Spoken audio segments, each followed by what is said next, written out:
more on the bass shaker. Okay, I'll do this very simple test there if the camera's positioned correctly. Doesn't get good lighting on this. I don't like the screen on this phone thing. It's not a very good wide angle. It's not a very particularly wide angle, so you know, see over that way and that way. Whereas my DSLR camera, it's got I can put a wide angle lens. Anyway, let's see if I put the light on, see if that makes a little. It doesn't make too much difference. Okay. Is that framing height okay there? Maybe put it about this angle, because need to see what I'm going to do. Okay, that seems adjusted okay there. Okay, so you're not going to see me much above here, because hang on, maybe angle it about there, so I'll stand over there. Okay, I'll crouch down like, you know, crouch down like crouching tiger, you know, like crouching tiger. Wow. Okay. The other thing I was thinking about sub bass, you know, bass shakers, and when you hold your arms like that, you do that vibration, yeah, you feel this tactile.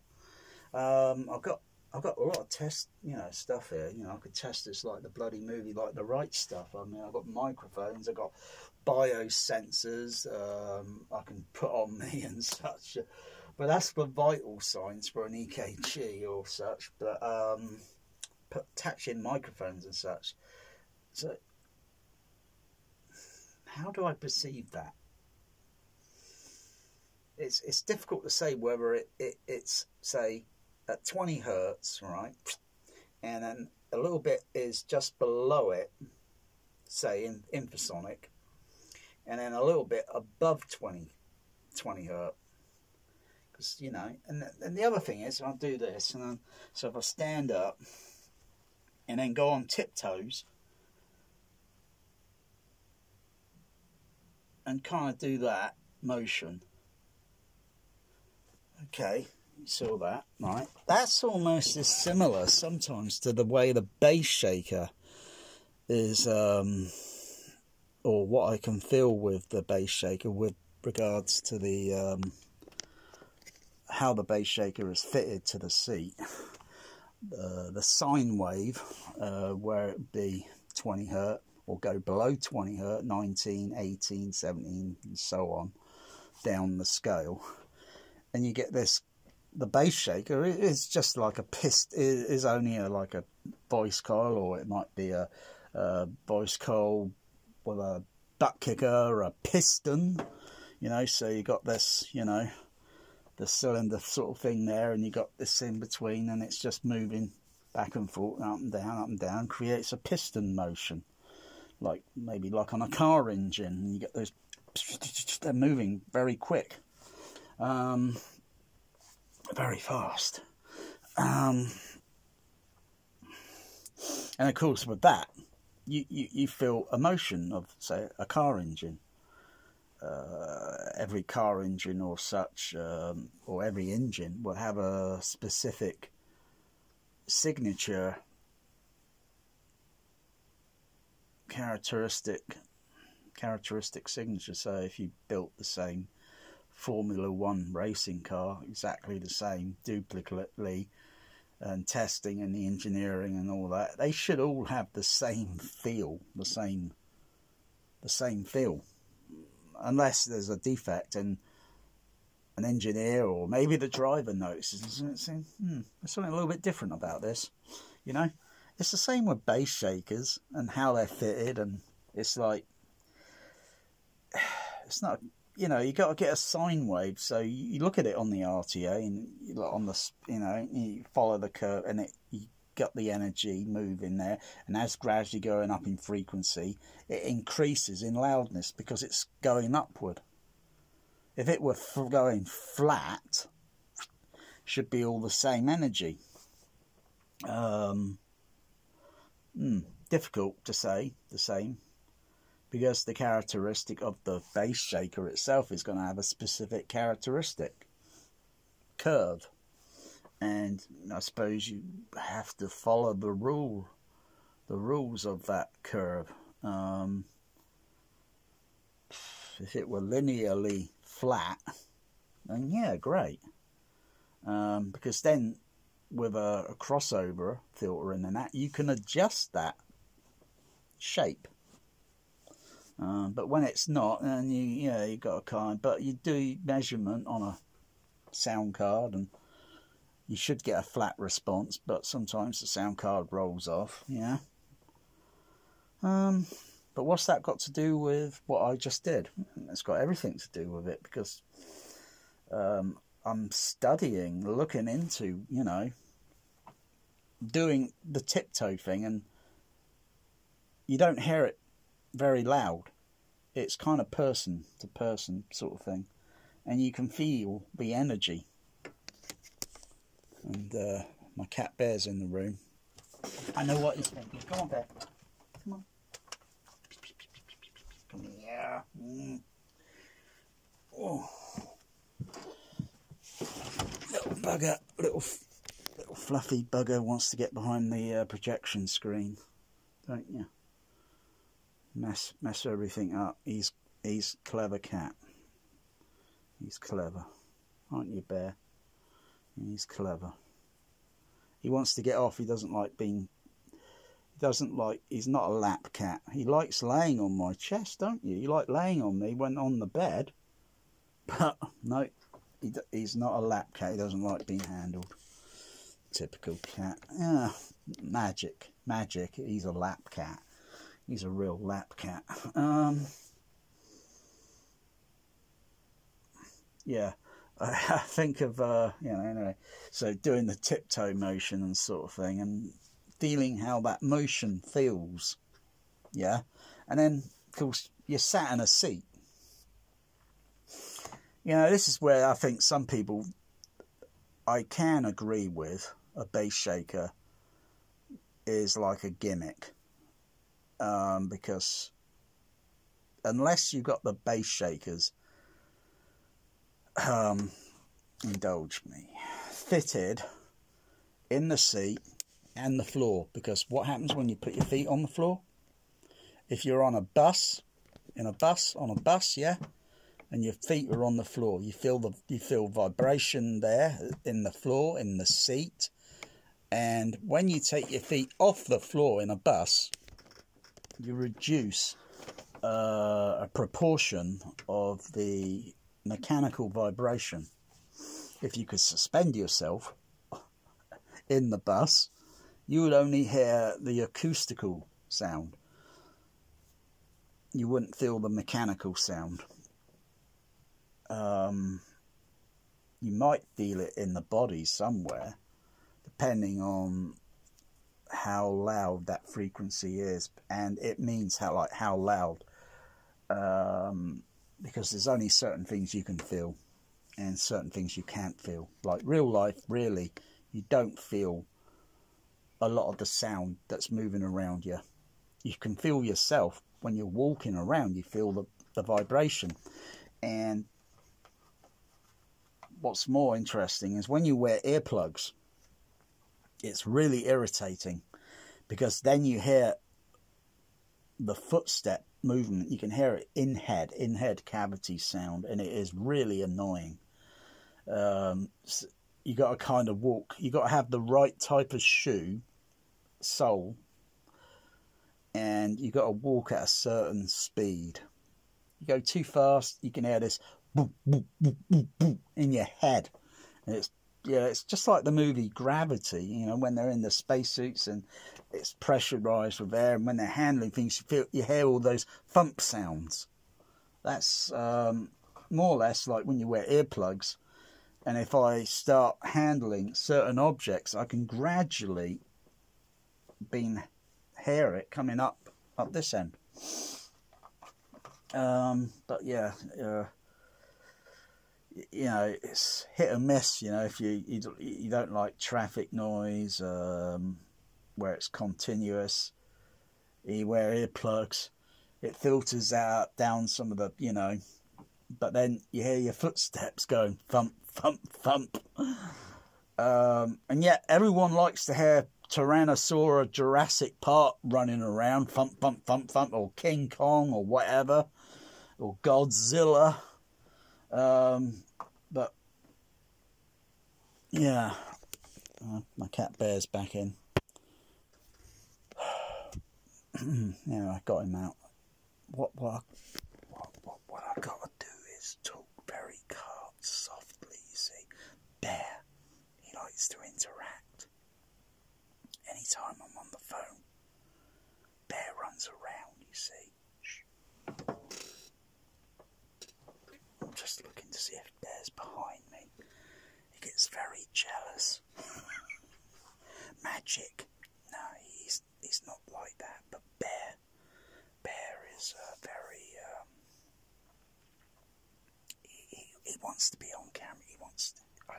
He wants attention. He's in the kitchen. He's in the kitchen, scraping at the cat feeder, trying to get the biscuits to come out.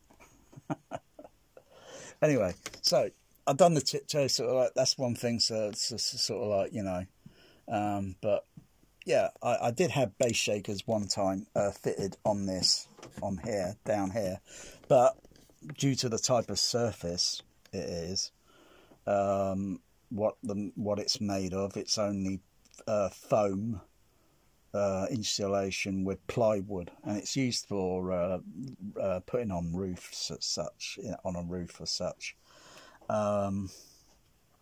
It's the type of material and how to get. You got to get the most bass feel out of the bass shaker. You got to get a good, you know, with the sine wave. And if it's not really working so well with, like, say, 20 hertz, and you're getting up, you know, with minimal voltage. So if you've only got like 1 volt, and you've got quite a bit of vibration, and you're going through the sine wave 20, 30, 40, 50, 60, 70, 80, 90, 100, and it's consistent, then great. Wow.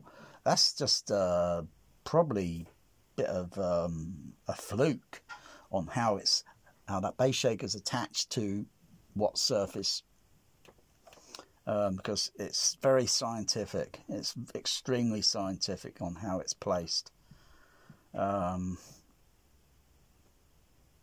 It's really annoying. My cats are trying to attack the biscuit feeder. I'm just going to have a look. Yeah, look, all the bloody cat feeders over there. It should be there, and it's over there. And look, the tray's over there. It's bloody yeah. I know you've got nothing to do with it. I know it was Bear attacking it.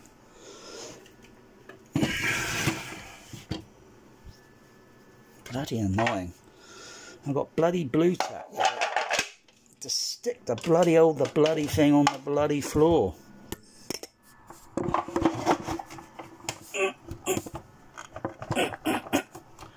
Oh, maybe I need to put another bit of blue tack on this bit here. Let's see. Let me secure a little bit. Yeah, so push it that way. It won't move.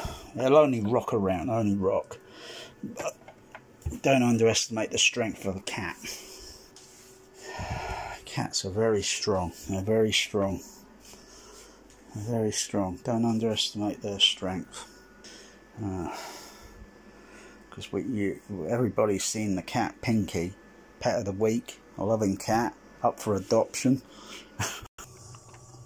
Cat, domestic short hair. He's available for adoption. He's pet of the week. Placer County Animal Shelter. Domestic short hair. He's available for adoption. He's pet of the week. Placer County Animal Shelter. Oh, yeah.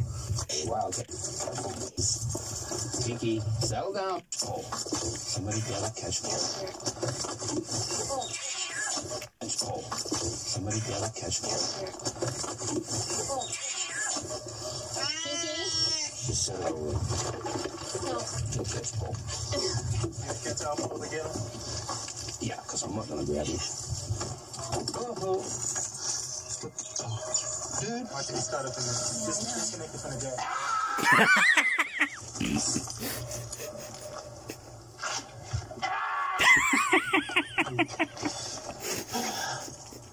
You got them back?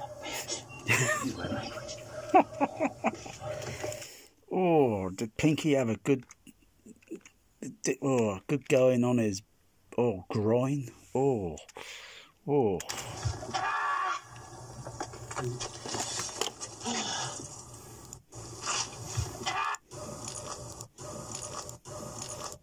I like the way Pinky's tail's moving around.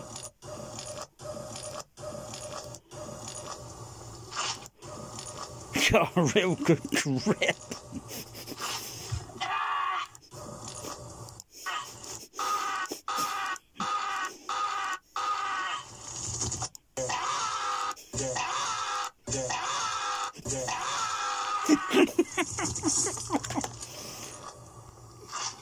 Yeah, so don't underestimate a cat. Damn. Once they got a grip on you, they're sticking their claws in and biting you. Oh, yeah. So sub-basing and bass shaking and yeah, there's a lot of science to it.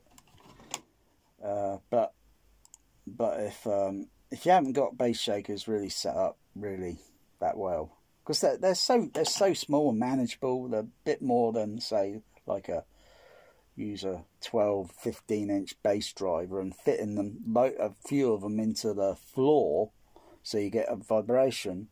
It's a little bit more than that, because you get some vibration from the back of the where the magnet is. So if you put a magnet, the free air speaker against something like that, against something like this, it will vibrate. You feel, but it's only so much. You get so much of it because it's operating in free air, and you've got to be very careful you don't overdo it, because you can damage it. But that works. Yeah. And it's doing it. It's really doing all this at the very minimum of power. If you got so much power cranked up, then you think, there's something going to waste there. It should be doing it very early, so to speak, at the very small, it's like, get my finger, press it gently. I can feel it. I can feel it in this location. My Atmos is mapping the position. Way better than Atmos, actually, and look at that, many objects.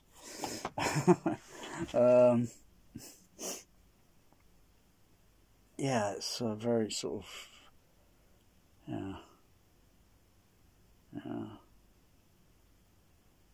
some people want home theatres, home theatre, home cinema. They go to these people that are charging ridiculous amount of money for their service, and I'm wondering, there's this one home theatre that's got a Trinov, we all know about the Trinov, load of rubbish, and it's like home theatre of the award month or whatever. It's CEDIA, so to speak. It got many awards. Yeah, but how good is it actually? How good is it actually? Really,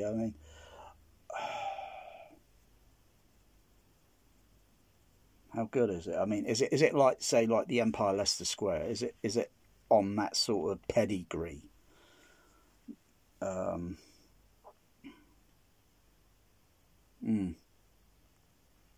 Yeah, because you don't have to play Ready Player One, to all that bass, boom bam, boom boom boom boom, and and little bit of overhead, and is that it? Is that the you get more bass and all that, and you get little overhead sound. You get very little of it.